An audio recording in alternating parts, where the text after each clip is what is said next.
I will try and keep it brief, but there has been a lot over so much time. Even the condensed version does not come close to how it really has been. I will put a TL, doctor, but I would appreciate it if before making your judgment or giving me advice that you would read the entire post. My husband and I have been together for 8 years and married for 5 of those years. We also have a son, who's 4. The past 2 years have been incredibly difficult.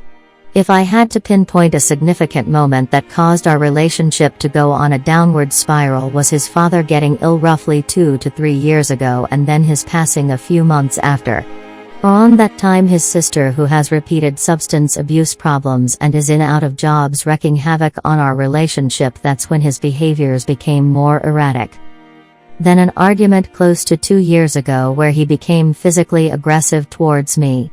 The fight was related to my sister-in-law. He got physically aggressive and then disappeared for a whole month. It took him an entire week to contact me. An entire month he was gone for. I was completely on my own with a toddler, while working and stressing over him. I was struggling a lot. He hardly reached out to us. During that period I had to get back on antidepressants, which I hadn't been on since my early 20s. The affair started around that time period as well. I confided in a work colleague of mine and was venting to him a lot because he also knew about the problems my husband and I were having prior to our fight. He became an emotional outlet and a tremendous help to me. He was helping me out, running errands, picking up my work slack, helping with my son, and most importantly he was emotionally there when I had no one.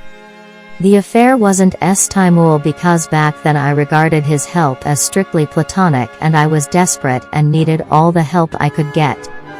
A month passed and after that incident I pleaded with him to go to couples counseling or to seek therapy or a grief counselor.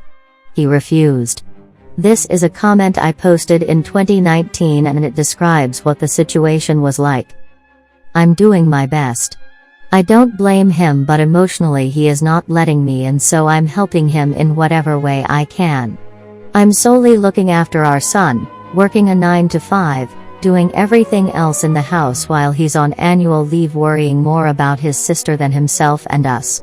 I'm upset to see him this gutted over his father's dad, but to be frank, his dad hasn't been the most supportive of us due to his overt homophobia. It's hard grieving over a man who did less than the bare minimum to show love and tolerance for his own son, and until June this year did not dare to acknowledge that he has a grandson. He didn't agree to the counseling or the therapy, and things were not good because the pandemic happened. There was tension, we were always arguing. We weren't having time, we weren't being intimate. He was being awful to me and distant and unavailable. He had even picked up smoking again, something he had stopped years ago. I did what I could, trying to get us to start couples counseling, but he either refuses or makes his schedule unavailable for it. I'd begged to at least see someone else then for help because he was unavailable to me. Around that time the affair with my work colleague started. The unavailable side of it, because prior we'd stay in contact, but I viewed it was strictly platonic, but in hindsight that can be viewed as emotional cheating. I'd meet up with him after work hours, before and weekends when my husband was away. I continued trying to get my husband to at least go and visit a professional, which he finally did, and they attributed it to grief. He got on antidepressants and seemed like his happy normal self again. It didn't last long and we reached another breaking point. He was so much worse than before. We reached a final breaking point when he started snapping at our toddler. During that period he'd shout at me over little things but never at our son.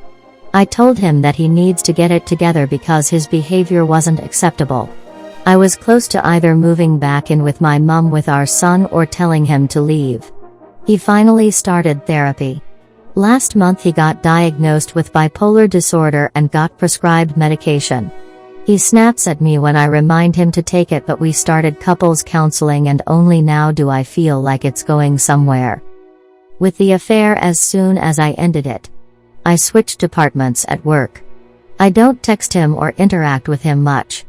I have completely distanced myself from that relationship. I got tested.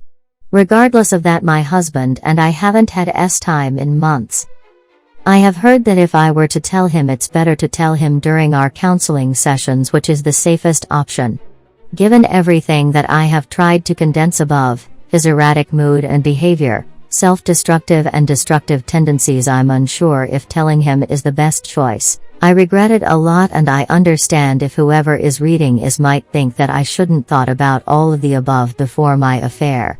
I'm not looking for sympathy or for people to tell me I did the right thing, because I know it wasn't right. I was feeling lost and in a desperate situation I didn't see out of. I'm wondering how safe it is to tell him and what he might do given how he's been.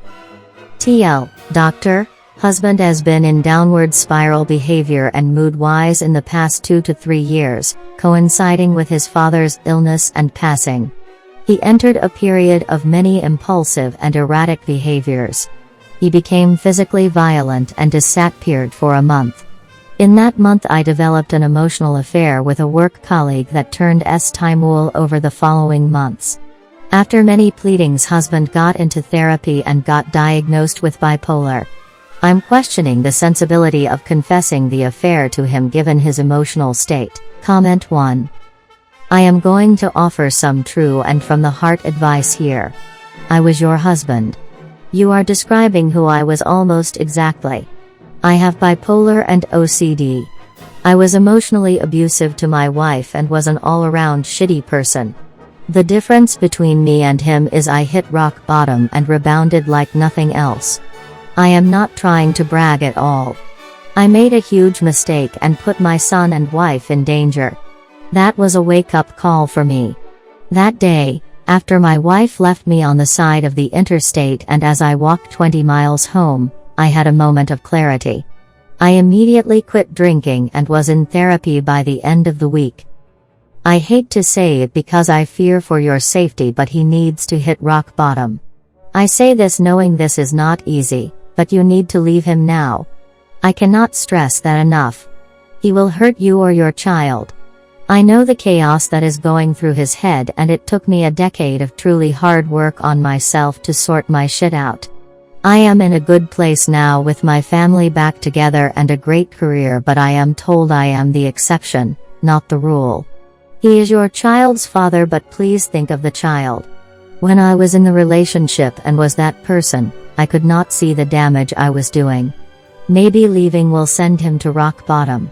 If not, then as hard as it is to think of, since I can tell you love him, you need to let him go. This is not your burden to take on, and your child does not deserve this either. Now for the affair. When this was all going down, my wife had an affair and it went down almost exactly as yours did. Started emotional and then turned physical. She was seeking out what she could not get at home. I get that. I truly do. She told me when I was becoming stable. I am not making light of this, but had she told me before, I am not sure I would have not hurt her physically. Maybe I would not have, but my mind was not there back then. Talk to your counselor and get advice. Maybe have a one-on-one with your couple's counselor. My wife and I shared a counselor for our individual sessions and our couple's sessions. It helped our counselor have some insight and really helped us both through this process. We separated for almost 2 years and it was hard.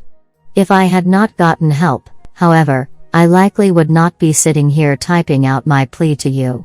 You need to leave. Like yesterday. He needs you to leave as much as it hurts. Most of all, and this is important, you need to do so in a safe way. I do not know what that looks like for you, but please leave him immediately. Your safety and your child's safety is at stake here. Comment 2. Thank you so much for reaching out with this comment and offering that second perspective. I am seeing a lot of my husband in what you have described. I can understand what you mean by hitting rock bottom before change can happen. He has not seen many or any consequences to his behaviors. Regardless of what he did, it was always me picking up the pieces right after him. Mainly to keep the peace. It is amazing that you have rebounded within those years. I am curious about what pushed that reluctance to get better. You do not have to answer this because I am mainly thinking out loud and relating this to my husband. Every step towards progress is met with so much resistance. It is making me doubt whether he wants us in his life or not, or if he even wants to get better. However, you are right, it might be about needing that wake-up call. Greater than your child's father, but please think of the child. When I was in the relationship and was that person, I could not see the damage I was doing. This is very interesting that you say this. If he isn't pushing against progress, he is projecting heavily onto me. It is indeed almost as if he's not aware of what he is doing. Just like you have, a few comments have mentioned either divorce or a separation. I think a separation he might find easier to take in. I have a worry that just like any disclosure of the affair, something like divorce might really push him away with further and might even lead to him harming himself or worse. You have made another comment regarding your father. It is interesting because his dad was so similar to him now, and so is his sister, who we had the most arguments about. Regarding the affair, thank you for being honest about what a possible disclosure might have meant. I wonder if I'll ever be able to tell him, because I know he will be gutted, regardless of his current mental state. I think for now and the near future I can only work on processing that guilt. Greater than talk to your counselor and get advice. Maybe have a one-on-one with your couple's counselor. My wife and I shared a counselor for our individual sessions and our couples sessions. It helped our counselor have some insight and really helped us both through this process. This is a brilliant idea. I do think I will benefit a lot from individual sessions with the same counselor and from opening up to her. Hopefully this will allow her to steer the sessions better. Often our sessions are incredibly hectic and not much progress is being made. He seems reluctant to be there, and I cannot be honest and truly open up and be vulnerable. Especially because our sessions are at home due to COVID, but I do hope that we can have in-person sessions with her more. Luckily my mom is coming over to stay with us for a few weeks. He gets along great with her. Our son loves her, and it will really help to break the tension at home and give us some more room to breathe and for me to make decisions. I will take your advice and discuss a possible separation with a counselor and separately and see if I can bring it up in session. Thank you so much again. This was incredibly helpful and insightful. Comment 3. This. If someone is an abuser, they will abuse regardless of a disorder or not. Though bipolar amplifies an already abusive person's behavior greatly. I had an ex that has bipolar. He was abusive and I dreaded his manic episodes. However, on the flip side of things, my father has bipolar and he is an incredible person. He took personal responsibility for his illness and didn't expect anyone to manage his bipolar for him. My dad used his highs and lows to his advantage. It's the weekend? Can't sleep? Got that excited manic energy? He would join me and my siblings playing video games all night. Or he would use that energy during the day to work on house projects. We would do late night runs to go get snacks and movies. He channeled that energy in spending time with us, and some of those moments are my most cherished memories. If he was feeling moody, he would always make sure to let us know and reassure us that it wasn't our fault. Despite all this, he never once screamed at us or treated us harshly. Sorry to ramble about my dad. He's just an incredible person. Thanks you for watching. Everyday new movies. See you soon.